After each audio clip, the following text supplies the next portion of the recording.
Hello student, আমি তোমাদের সামনে আজকে আবার একটা নতুন ভিডিও নিয়ে হাজির হয়েছি। আমাদের যে এক্সেলের সিরিজটা শুরু হয়েছিল তার আজ সেকেন্ড ক্লাস।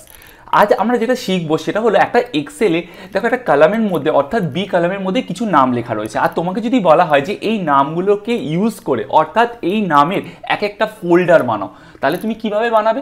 তুমি কি করবে? যেখানে ফোল্ডার বানাতে হবে সেটা ডেস্কটপ হতে পারে, সেটা ডি ড্রাইভ হতে পারে, সেটা ই ড্রাইভ হতে পারে, বা সেটা কোনো পেন ড্রাইভের মধ্যেও হতে পারে। তুমি রাইট ক্লিক করবে, নিউতে যাবে, ফোল্ডারে যাবে এবং এই নামগুলোকে দেখে তুমি ম্যানুয়ালি টাইপ করবে। তাতে কিন্তু তোমার অনেক সময় চলে যাবে। তুমি যদি মনে করো যে জাস্ট আমি ডাবল ক্লিক করবো আর যে এখানে যে যে নামগুলো রয়েছে সেই নামের সবকটা ফোল্ডার অ্যাট এ টাইম তৈরি হয়ে যাবে, তো যদি না জেনে থাকো এই ট্রিক্সটা তাহলে অতি অবশ্যই আমার এই ভিডিওটা দেখে নাও। তো দেখো, আমরা এটা করার আগে তোমরা প্রত্যেকেই জানো যে আমরা ফার্স্ট ক্লাস শিখে এসেছিলাম যে ফ্ল্যাশ ফিল। সেখানে আমরা কি করেছিলাম যে একটা প্যাটার্ন আমরা ড্র করেছিলাম।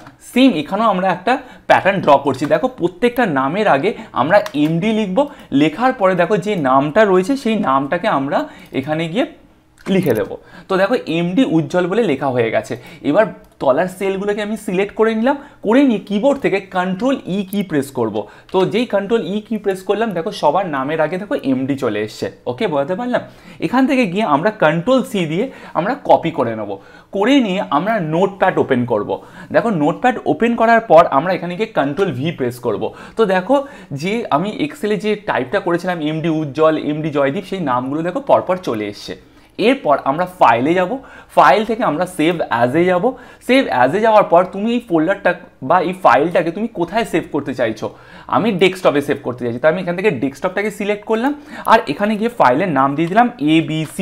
কিন্তু মাথায় রাখবে এই ফাইলের নাম তুমি যা ইচ্ছা দিতে পারো, বাট ABC লেখার পর তোমাকে কিন্তু এখানে গিয়ে .bat অর্থাৎ ব্যাট ফরম্যাটে তোমাকে কিন্তু সেভ করতে হবে। ওকে, সেটা ক্যাপিটাল লেটারও লিখতে পারো, স্মল লেটারও লিখতে পারো। তো আমি দেখো এখানে ABC.bat ফরম্যাটে আমি কী করলাম, সেভ করলাম। দেখো এবার এই নোটপ্যাডটাকে আমি ক্লোজ করে দিলাম। দেখো এখানে ABC বলে দেখো ফাইলটা চলে এসছে। জাস্ট তুমি এই ফাইলটার ওপরে গিয়ে ডাবল ক্লিক করো। যেই তুমি ডাবল ক্লিক করবে দেখো ফ্র্যাকশন অফ সেকেন্ডের মধ্যে দেখো সবকটা ফোল্ডার তৈরি হয়ে গেছে। কি এই ট্রিক্সটা ভালো লাগলো কি লাগলো না? এক্সেল থেকেও আমরা ফোল্ডার বানাতে পারি। যদি তুমি আমার চ্যানেলে নতুন হয়ে থাকো আর আমার চ্যানেলটাকে যদি তোমার সাবস্ক্রাইব না করা থাকে তাহলে অতি অবশ্যই সাবস্ক্রাইব করে নাও, আর লাইক দিতে ভুলো না, আর কমেন্ট করে জানিও যে এই ট্রিক্সটা তুমি আগে থেকে জানতে কি জানতে না।